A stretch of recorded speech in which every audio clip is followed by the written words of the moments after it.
நம பார்வதி பதையே ஹர ஹர மகாதேவா. தெய்வத்தின் குரல் 2ஆம் பாகம் 217ஆம் பகுதி. விவாகம், குடும்ப கட்டுப்பாடும் பெண் தொகை பெருக்கமும். எல்லாவற்றுக்கும் மேலாக இப்போது குடும்ப கட்டுப்பாடு என்று அசங்கியமாக பல காரியங்களை தண்டோரா போட்டுக்கொண்டு பண்ணுகிறார்களே, இதற்கு அவசியமே இல்லாமல் தன்னால் இயற்கையாகவே குழந்தைகள் பிறப்பது ரொம்பவும் மட்டுப்படும். முடிந்த மட்டில் சமைத்த ஆகாரங்களுக்கு பதில் பழங்களை சாப்பிடுவது, சாஸ்திரப்படி நிஷேதமான நாட்களில் பிரம்மச்சரியத்தோடு இருப்பது என்பதாக தம்பதிகள் இருக்க ஆரம்பித்து விட்டால் ஆர்டிஃபிஷியலாக குடும்ப கட்டுப்பாடு செய்ய வேண்டிய அவசியமே ஏற்படாது. இங்கே இன்னொரு விஷயம் சொல்கிறேன்.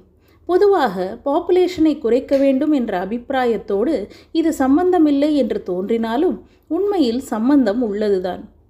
வரதட்சணை பிரச்சனைக்கு சொல்யூஷன் தான் நான் சொல்ல வந்த விஷயம். வரதட்சணைக்கும் பாப்புலேஷனுக்கும் என்ன சம்பந்தம்?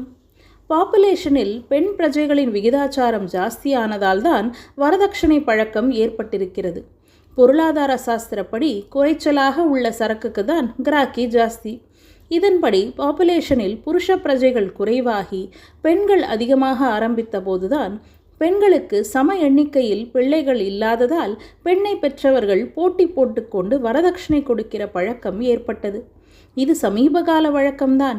இது ஏற்பட்ட சந்தர்ப்பத்தை நான் ஆராய்ச்சி பண்ணி பார்த்ததில், வெள்ளைக்கார ஆட்சி ஏற்பட்டு பிராமணர்கள் குமாஸ்தாக்களாக நாற்காலியில் உட்கார்ந்து கொண்டு வெறும் பேனாவால் செய்கிற செடன்ட்ரி வேலைகளை ஆரம்பித்த பின்தான் இந்த நிலை உண்டானதாக தெரிந்தது. அதாவது உடல் வருந்த இவன் யஜ்ஞ கர்மானுஷ்டானம் பண்ணின காலம் போய் உட்கார்ந்து உத்தியோகம் பண்ண ஆரம்பித்த பின்தான் இவனுக்கு புருஷ பிரஜைகளை விட அதிகமாக பெண் குழந்தைகள் பிறக்க ஆரம்பித்தன. கடைசியில் அதன் விளைவாக பிள்ளைகளுக்கு கிராக்கி ஏற்பட்டு வரதட்சணை என்கிற பெரிய களங்கம் உண்டாகிவிட்டது. யஜ்யம் மட்டுமில்லாமல் பூர்த்த தர்மம் என்ற பெயரில் முன்காலங்களில் பிராமணர்கள் சோஷியல் சர்வீஸ் செய்தபோது குளம் வெட்டுவது, கொத்துவது, உழுவது முதலான காரியங்களிலும் மற்றவர்களோடு ஓரளவு பங்கெடுத்து கொண்டு சரீர சிரமம் நிறையப்பட்ட வரையில் அவனுக்கு ஆண் பிரஜையே அதிகமாக பிறந்தது. இப்படி நான் சொல்வதற்கு பலன் தருவதாக இன்னொன்றும் சொல்கிறேன். முன்பு பிராமணர்களிடம் மட்டுமிருந்த வரதட்சணை வழக்கம் மெதுவாக இப்போது மற்ற சில ஜாதியார்களிடமும் ஏற்பட்டு விடுகிறதல்லவா? இவர்கள் யார் என்று பார்த்தால் அநேகமாக இவர்களும் சரீர உழைப்பை விட்டுவிட்டு உட்கார்ந்து வேலை பார்க்கிற முறைக்கு திரும்பினவர்களாகவே இருக்கிறார்கள்.